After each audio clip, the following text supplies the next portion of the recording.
The second half of the Old Testament can feel very intimidating or confusing because it's full of things we don't necessarily have the context for. That makes it very hard to understand. So if you've ever felt like you've looked at the Old Testament and you're like, I don't really know what half of these books are about, and you felt confused or intimidated, that's okay. I felt that way, but I'm hoping if you pay attention for the next few minutes that you won't feel that way anymore, that you're going to feel like you're kind of familiar with what's going on. A question we ask is, how do these books, this genre, fit into this big story of the Bible, this 5-point of creation, and then sin happens? There's Israel, there's Jesus, there's the church, and that's where we are right now. And then ultimately, there's new creation, and there's no sin. All of these prophet books take place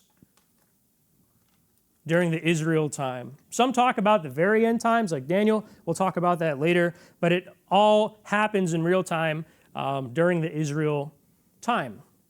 I want you to raise your hand if you recognize some of these standout moments you're probably familiar with. Daniel in the lion's den.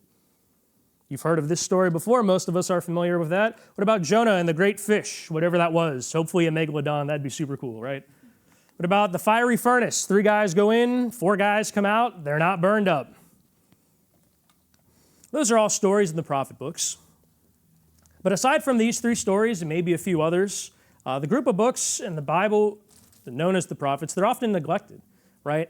And we do them a disservice because we don't really talk about them. We don't really teach them. We don't really read them. It's not discussed enough. And that's a shame because the prophet books make up 16 out of 66 books of the Bible. That's about 25%. 25% or so of the Bible, the books of the Bible, are prophet books.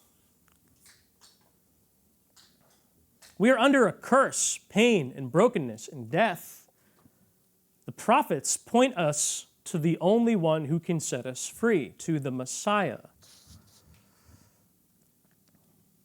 Now, if you're thinking, if the prophets point us to Jesus, we know Jesus is the Messiah. How come it's not talked about more and explained to you guys? Why is it so hard to understand? That is because the context of the prophets is often found in the other books, and a key part of understanding these books is to find the context. So I was reading about what are the least popular books in the Bible? Like what are the least read books of the Bible? And a lot of them were the prophet books. And what I found so interesting was the least popular, the least read book of the Bible is the prophet Obadiah.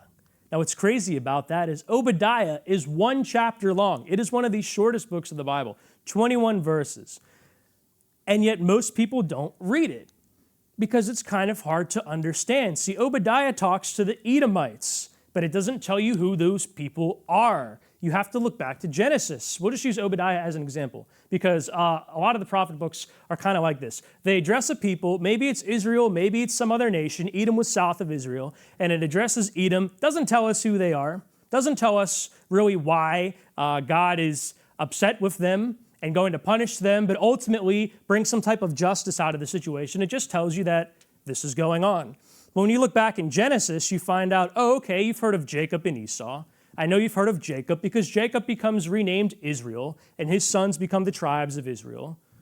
But his brother Esau has descendants, and they're the Edomites, and they were supposed to get along. God told them to get along, but instead, when the Israelites were wandering through the desert for 40 years, the Edomites gave them a really hard time and wanted to fight.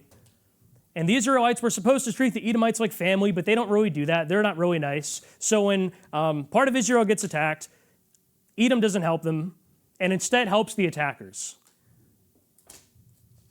And that's what Obadiah is about, is God upset with Edom for not helping part of Israel in their time of need.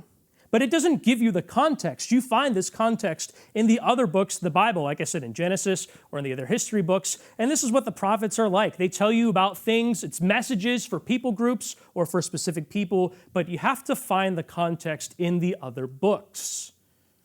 And that can make it hard to read sometimes. If you have some type of guide, it can make reading the prophet books much, much easier for you. In that 90-second explanation, you could have read Obadiah because it's such a short book of the Bible.